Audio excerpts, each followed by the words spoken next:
iyadoo warbaahintu sheegtay in isduwaha wasaaradda caafimaadka gobolka Togdheer Dr. Yuusuf Dirir ay maalintii shalay la weeraray ayaa warbaahinta maanta u sheegay waxa ka jira weerarka qorshaysan ee la sheegay in shalay lagu geystay xafiiskiisa magaalada Burco isagoo arrimahaas ka hadlaya doctorku waxa kamid ah hadaladiisii anigoo xafiiska fadhiya ayaa waxay soo galay 5 dhakhtar oo mid kamid yahay ciidamada qalabka sida oo midna uu yahay nin ka shaqeeya Oodweyne iyo 3 dhakhtar oo ka shaqeeya cusbitaalka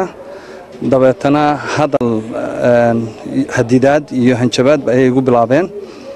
iyaga oo isticmaalaya kelmado qabiil iyo wax la taxalluq ah iyo hanjabaad ay ugu leeyihiin labadan dhakhtar midna uu yahay militariga midna uu Oodweyne ka shaqeeyo qaybta nafaqada labadaan dhakhtarkay xoog kaga shaqeynayaan annagana amarka bixina kadib markii keligay baan ahaa iyaguna 5 bay ahaayeen ninka horeeyay baa jiro dhakhtara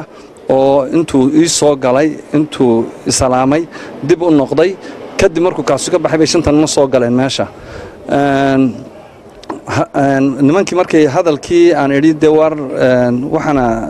wixii aan isla fahmi weynay aan ku idhi maaha fair cadaaladna maaha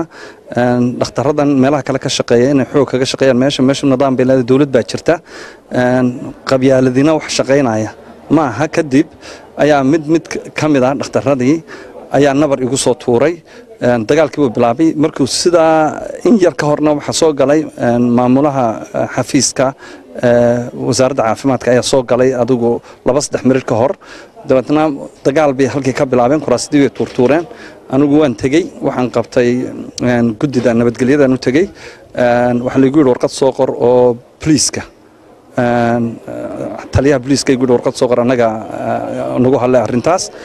warqadii waan qoray taliyaha police-ka waan u geeyay barasaabkiina waan u geeyay